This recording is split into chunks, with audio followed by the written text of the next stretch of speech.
Every time I pick up my phone, honestly, I'm just struck by the sheer volume of data I'm generating. Yeah. You know, my smartwatch probably knows more about my sleep patterns than I do. Oh, absolutely. It's kind of mind-boggling when you stop to think about it. Right. And it makes you wonder who actually owns all this, Mm. this digital exhaust. And then, bam, you see another headline about a data breach, and it feels like all that personal information is just, well, out there. Mm-hmm. Vulnerable. Exactly. We often talk about living online or offline, but one fascinating idea I came across suggests we're increasingly living on life. Mm. So today we're taking a deep dive into this truly fascinating and sometimes, let's be honest, messy world of data. It definitely can be messy. We're going beyond just staring bits and bytes. We're exploring the really critical challenges of who controls this ocean of information, how it's shared responsibly, and what ethical guardrails need to be in place to navigate it all safely and effectively. In this deep dive, we're going to unpack how concepts like data ownership, maybe that's even the right term, are rapidly evolving, especially with AI now. We'll look at what it really takes to build sustainable data sharing initiatives and how powerful new technologies like, say, blockchain fit into this incredibly complex picture. It's a lot to cover, but really important stuff. Our mission here is to give you a shortcut, basically, to understanding these critical issues. We want to offer some surprising facts, maybe, and crucial insights to help you make sense of this on-like world we're all in. Okay, so that intro really frames the sheer scale of the data we're dealing with, and it hints at this fascinating concept of on-life. I'm curious, how does living on life fundamentally change how we perceive and interact with our digital world? Is it just about spending more time online, or is it deeper? It's definitely deeper. What's truly insightful here is that the on-life concept describes this seamless blend of our analog and digital lives, offline and online, kind of like mangroves flourishing in that brackish water where the river meets the sea. It's not one or the other. Okay, like a constant mix. Exactly. And it fundamentally tells us that the digital revolution isn't something still coming. It's already happened. The crucial challenge now isn't necessarily more technological innovation, but rather the governance of the digital, how we intentionally design this new infosphere we all inhabit. That's a really powerful shift in perspective. That seamless on-life blend sounds almost inevitable now you put it like that. Mm. But if our lives are now so deeply intertwined with the digital, that brings up a really crucial question. Mm-hmm. How do we govern it? Mm-hmm. And when we say digital governance, are we talking about the same thing as digital ethics or digital regulation? Because those terms, they feel pretty closely related. They are distinct, yeah, but they're complementary. And it's vital to understand the difference. So digital governance is the actual practice of establishing the policies, the procedures, the standards for the proper development, use, and management of this entire infosphere. Okay, the how-to guide almost. Kind of, yeah. Think of the British Cabinet Office's Data Science Ethical Framework from back in 2016. Its focus was specifically on ensuring data quality, reliability, and accountability within that governance structure. That's governance in action. Then you have digital regulation. Now, this is the actual legislation. This is the system of laws enforced through institutions designed to regulate behavior within the infosphere. Like GDP. Exactly. The General Data Protection Regulation, GDPR, is probably the prime example most people think of. And the critical relationship with regulation is compliance. You have to adhere to the rules set by law. And finally, there's digital ethics. This is the branch of ethics that studies and evaluates the moral problems related to, well, data, information, algorithms think, AI, machine learning, robots, and practices like responsible innovation to find morally good solutions. Okay, so regulation sets the floor, the minimum rules, but ethics that guides us on how to play the game well, maybe even beyond those rules. That's a great way to put it. It's a powerful distinction. But I can already hear some listeners thinking, okay, my organization is GDPR compliant. Check. Isn't that enough? Why should we invest time and resources into something maybe a bit fuzzy like ethics?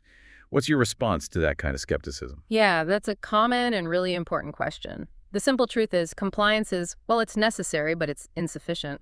Laws tell us what's legal or illegal, sure, but they don't tell us what's good or what's best for creating a better society. And that's precisely where digital ethics and good digital governance come into play. This brings us nicely to the concept of hard ethics. This is the kind of ethics that actually precedes and helps shape legislation. It's about fundamental values, rights, responsibilities that really drive legal changes. So it pushes the law forward. Exactly. Think about Powerful historical examples like how hard ethics contributed to dismantling apartheid legislation or how it supported Iceland's equal pay laws. We can think of it as the Rosa Parks principle, maybe that deep moral conviction to do what you believe you ought to do, even when the law explicitly says you may not.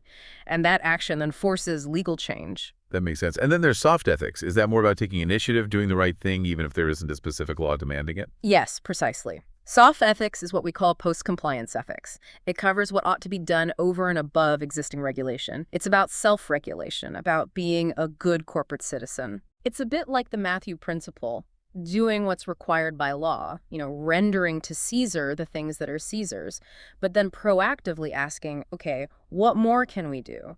What's the better thing to do here? What's really intriguing about both these ethical approaches, hard and soft, is that they seem to operate under this principle of ought implies can, meaning you can only be ethically obliged to do what's actually possible. That's right. Feasibility matters. So for soft ethics then, where do we draw the practical boundaries? What defines what's actually feasible? Is it just about technology, or are there other constraints in play? That's a great question. We can visualize this using a kind of trapezoid analogy. Imagine the base of the trapezoid represents our feasibility, what we can do, and that base is constantly expanding with technological innovation, right? We can simply do more things now. Sure, tech keeps moving forward. But then this is constrained by the two sides of the trapezoid, which represent, say, legal compliance and fundamental human rights like the Universal Declaration of Human Rights or the EU Charter. You can't ethically go outside those lines. Got it. Legal and human rights boundaries. Exactly. And the open upper side of the trapezoid then represents this vast, ever-expanding space for morally good actions. That's the space for soft ethics. And it's most effective in environments where human rights are already generally respected, like, say, in the EU. It really helps organizations, agents make the best choices when regulations are maybe unclear, or they provide no specific guidance, or simply when more can be done than what's legally required. Okay, that trapezoid analogy is really helpful. Now, we connect this back to the broader landscape of data. The whole concept of data ownership itself feels like a huge gray area these days, especially with generative AI booming. Do we even truly own our data anymore? Or is that idea just outdated? That's a critical question, and yeah, it's becoming increasingly complex. There's a really insightful perspective from Merav Yurevlifker, an expert at Data Society. She basically said, I don't know if data ownership truly exists. Wow. Yeah. She points out, the way that we collect data is not usually a single touch point. It's multiple touch points. And the information you're providing is not owned by you. This really highlights that ownership often just remains with the medium or the platform that collects the data in the first place. So the platform owns it, not me, even if it's about me. Often, yes, that's the practical reality. And generative AI really throws fuel on this fire. These systems are trained on just vast amounts of both public and private data to learn patterns. And that then allows them to replicate things like voices, writing styles, even decision-making approaches. This raises really critical questions about who actually owns the output of these AI systems, and crucially, whether individuals should have more control over how their data gets used in that training process. Right. If my voice is used to train an AI, who owns the voice it generates? Exactly. It's a thorny issue. So if traditional data ownership is becoming such a complex, maybe even an elusive concept, what should individuals and organizations actually focus on instead? How do we navigate this new reality? I think the shift, fundamentally, should be away from just focusing on ownership and towards data control and, perhaps even more critically, data stewardship. Stewardship. Okay, what does that entail? Data stewardship really emphasizes ethical data use and responsible collection. It's about ensuring all stakeholders, everyone involved, interact with data in ways that align with clear governance principles. It's about being a responsible caretaker. A caretaker, I like that. And this approach inherently builds trust and significantly reduces risks, which is becoming absolutely vital. And, technologies like blockchain, for example, could potentially play a role here. Also, Well, because of its immutable decentralized ledger, blockchain can provide verifiable transparency and security. It could make it easier to track who accesses data and when, even among parties who maybe don't fully trust each other. So it could enhance that feeling of data control, even if not traditional ownership. okay, so if I'm getting this right, it's less about who legally owns the chunk of data and much more about who is the responsible caretaker of it, focusing on how it's used ethically and transparently. Yes, that's a much more productive framing, I think. And ultimately, this all comes back to effective data governance, doesn't it? That seems to be the foundation for everything. Absolutely.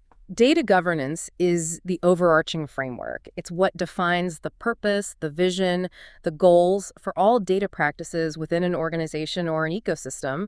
It's how organizations can effectively implement policies related to ownership, control, stewardship, especially for new things like generative AI. Right. It's really about building trust in the data's quality and its integrity. And this requires, well, transparency in how data is used, robust governance policies that are actually put into practice, not just written down somewhere. Policies that live and breathe. Precisely. And proactive leadership, rather than just waiting for universal standards to emerge, because that could take a long time. And importantly, employee training is also key to ensure everyone understands responsible AI use and data protection across the board. Okay, so governance is clearly crucial for individual organizations. But what about data sharing on a larger scale between organizations, across sectors? It seems to hold such immense economic and societal promise, but maybe also some significant pitfalls. It absolutely does, on both counts. Data sharing has incredible potential. I mean, it accelerates innovation, it reduces duplication of effort, why reinvent the wheel, it opens up entirely new market opportunities, and it can significantly improve outcomes in critical sectors like healthcare, mobility, energy. You can really see the upside there. Oh, yeah. Studies show that some initiatives can see a return on investment within just a year. And effective data sharing, economy-wide, could potentially unlock value equivalent to maybe 1 to 2.5% of GDP. That's huge. That is significant. Now, an interesting distinction that's emerged in this whole space is between data platforms and data spaces. They sound kind of similar, but they seem to have very different implications for how data is shared and monetized. Can you unpack that? Yes, they are quite different, and understanding the difference is really key to understanding the current challenges. So, data platforms are typically centralized, market-oriented entities. Think of a company offering identifiable, value-added services like secure data transfer, analytics tools, or storage. Okay, like a specific product or service you buy. Exactly. And they tend to monetize more easily through things like subscriptions, usage fees, licensing, partly because they control the data flows and can develop those killer apps, those really compelling applications that drive user adoption and create network effects. More users attract more data, which attracts more users. Right, the classic platform model. Precisely. Now, contrast that with data spaces. These are conceived as decentralized, federated structures. The key idea here is that data remains with the original data holder. It's only shared under specific, agreed-upon conditions, often using standardized protocols. So the data doesn't all flow into one central pot. Correct. Their focus is much more on the governance, the legal frameworks, and ensuring technical interoperability, often adopting a kind of public good logic. They prioritize data sovereignty. The data holder stays in control and openness, aiming to create an ecosystem for trusted data exchange rather than directly holding or monetizing the data itself. That statistic you mentioned earlier about European data space is only 15%. Having a clear revenue model that's genuinely startling, especially given the huge promise of data sharing we just talked about. It makes you wonder, are we building these potentially amazing structures without a solid foundation for sustainability? What does that really tell us about the hurdles data spaces face? That's spot on. It is a shocking figure, and it really highlights a critical challenge. A major study looked at 155 European data spaces and found that tiny fraction, just 15%, actually had a clear revenue model figured out. 15%? Wow. Yeah, and among those that did, subscription models and often unstable sponsorship models were the main approaches. Usage fees are remarkably rare for these data spaces. Why? Because their decentralized nature makes it hard to even see, let alone meter, how data is being used across the network. Oh, okay. Hard to charge per use if you don't know the use. Exactly. And many of these initiatives are still in relatively early phases, heavily dependent on public funding. The problem is that public funding often doesn't come with the pressure needed to push them towards market viability or towards developing those crucial killer apps we talked about with platforms. Right. Grants might not force innovation in the same way market demand does. Correct. And this dependency creates a real risk of what you could call subsidy dependence, where these initiatives kind of languish in the planning stage, becoming what some critics rather bluntly call slideware, rich in documentation, glossy presentations, but lacking actual deployed working systems. We've probably all seen projects like that, haven't we? Unfortunately, yes.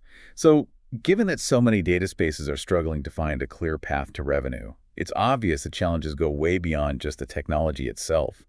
What are the fundamental hurdles these initiatives face in becoming truly sustainable, and what's the path forward? You're absolutely right. The challenges are multifaceted. Based on research and observations, we can identify probably 4 key hurdles that are hindering sustainable revenue models, especially for data spaces. First, there's governance and trust. Okay, that keeps coming up. It's foundational. A lack of clarity around data ownership, usage rights, privacy responsibilities, all that creates hesitation and leads to low participation. You need strong, clear, trustworthy governance to get participants comfortable sharing valuable data. Second, the economic value propositions are often unclear or not immediate enough. Participants frequently don't see clear, tangible benefits right away. So initiatives really need to articulate that value. Maybe it's cost savings, maybe operational efficiencies, maybe aggregated insights they couldn't get otherwise. Exploring hybrid models could help here too, maybe free basic access plus paid premium services. Making the what's in it for me crystal clear. Exactly. Third, we face challenges in technology and usability. While having scalable infrastructure is crucial, many initiatives lack intuitive, user-friendly interfaces, and that really hinders adoption. It creates a classic chicken and egg problem. Yeah. Poor usability deters users, which then discourages investment in making the infrastructure better or easier to use.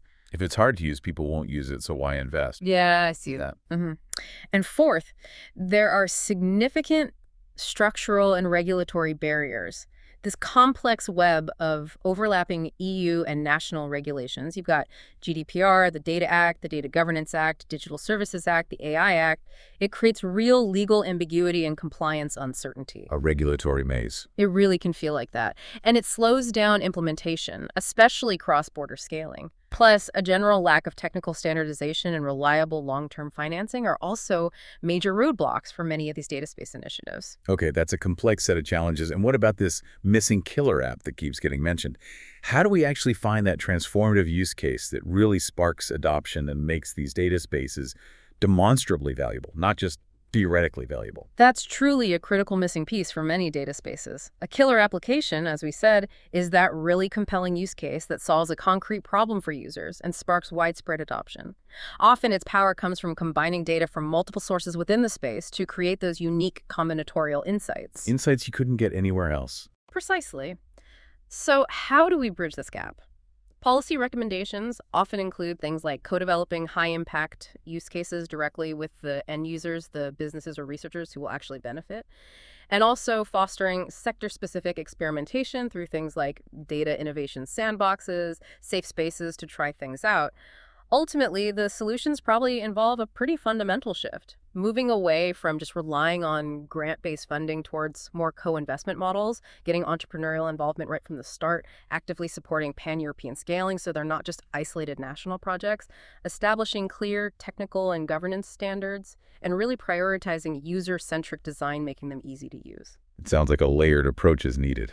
Definitely. It requires a layered policy approach with, say, the EU focusing on harmonization and standards, national governments providing strategic funding and direction, and maybe regional or local authorities activating the ecosystems on the ground and piloting solutions. Everyone has a role to play. Wow.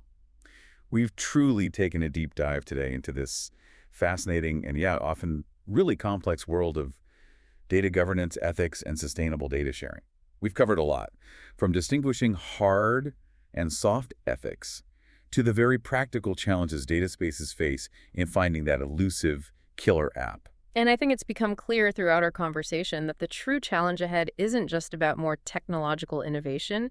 It's really about how we consciously design the infosphere, that seamless blend of our digital and analog lives, in a way that actually aligns with our shared values and genuinely helps create a better society for everyone. That's a powerful closing thought. So for everyone listening, as you reflect on the data you interact with every single day, and it's probably more than you realize, what kind of mature, responsible information society do you personally want to help build? And maybe think about what small step you could take towards that vision, keeping in mind what we've discussed today, that ethical considerations absolutely must be at the table right from day one.